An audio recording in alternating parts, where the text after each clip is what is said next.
Pemirsa, Gubernur DKI Jakarta Anies Baswedan menyebut 10 proyek infrastruktur yang dikerjakan sejak kepemimpinan Basuki Cahayapurnama tak memiliki AMDAL lalu lintas hingga mengakibatkan kemacetan parah. Anies mendesak dilakukan rekayasa lalu lintas untuk mengatasi kemacetan.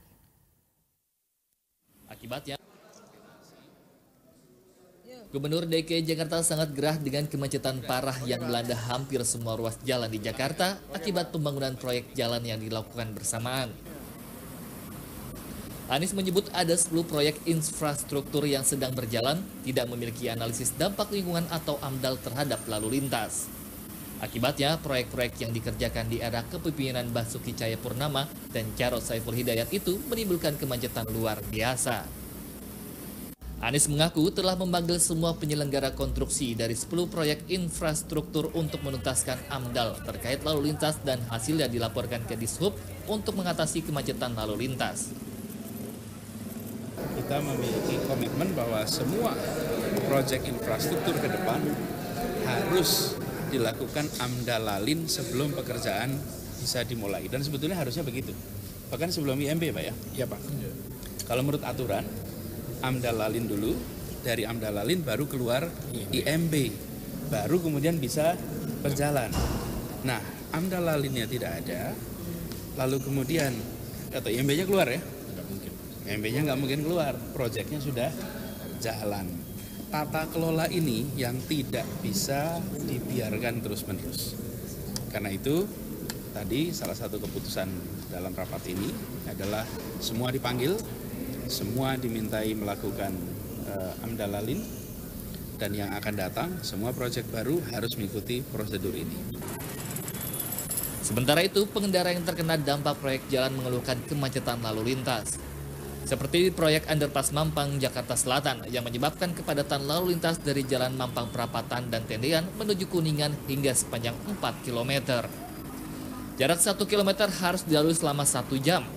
Warga harus bersabar melintasi kawasan yang kini disebut jalur neraka ini hingga April 2018 atau hingga proyek ini selesai.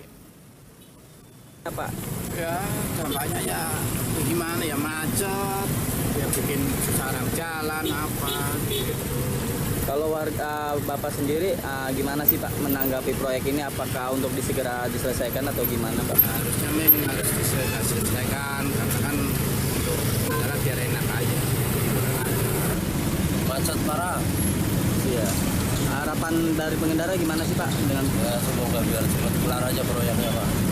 Kemacetannya sendiri hingga berapa jam sih Pak yang dialaminya? Ya kurang lebih 1 jam lah.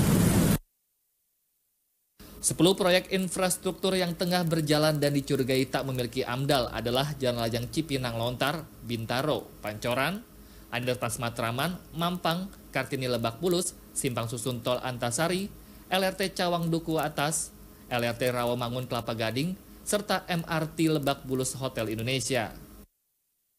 Sementara itu, rekayasa lalu lintas di lokasi-lokasi yang dilalui proyek jalan telah mulai dilakukan sejak akhir bulan lalu. Salah satunya dengan memindahkan rute Transjakarta. Bus Transjakarta mulai pukul 6 pagi hingga pukul 10 pagi dialihkan ke rute lain yang tidak melewati 6 proyek jalan. Sementara pada sore hari, pengalihan dilaksanakan pukul 4 sore hingga pukul 8 malam. Proyek pembangunan jalan sejatinya memang bertujuan untuk menanggulangi kemacetan di ibu kota yang semakin mengerikan. Tetapi pengerjaan proyek yang memakan waktu bertahun-tahun dan menimbulkan kemacetan parah tentu saja menimbulkan kerugian ekonomi yang luar biasa pula. Tim Liputan, JAK TV.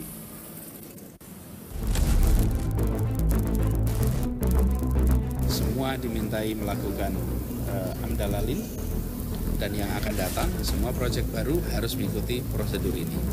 Berarti 10 proyek tidak ada IMB Pak ya? Nanti dicek.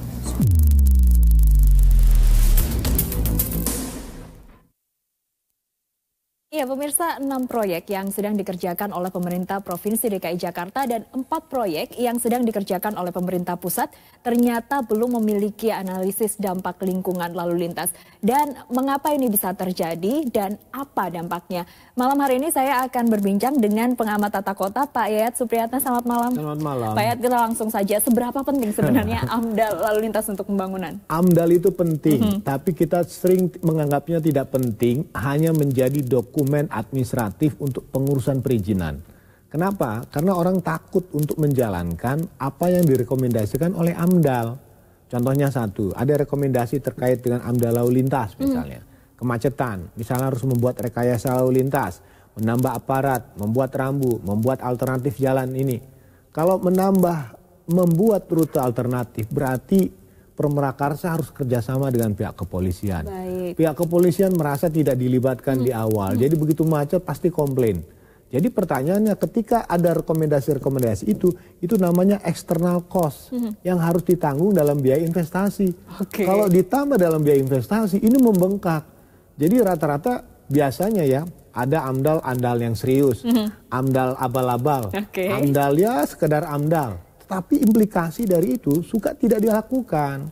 Nah jadi apa yang terjadi hari ini itu menunjukkan bahwa kita sering tidak menganggap penting pada hal-hal yang sebetulnya bisa dilakukan sebagai bentuk solusi untuk mengatasi masalah.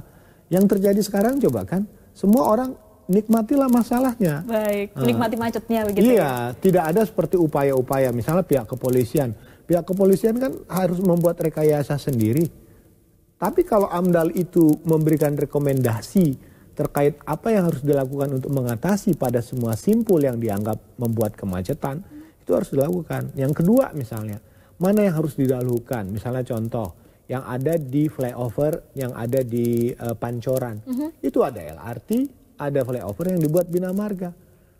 Ruas jalannya sama, titiknya sama, pekerjaannya sama. Tapi pertanyaannya mana yang harus didahulukan? Semua menganggap penting ya kan. Implikasinya adalah jalur jalan tinggal satu-satunya. Itulah yang harus dihadapi oleh masyarakat. Ini ada 10 proyek yang semuanya ternyata belum ada AMDAL lalu lintas. Tapi kenapa masih bisa terus berjalan Pak Yayat? Pertanyaan mungkin karena proyek yang pemerintah punya.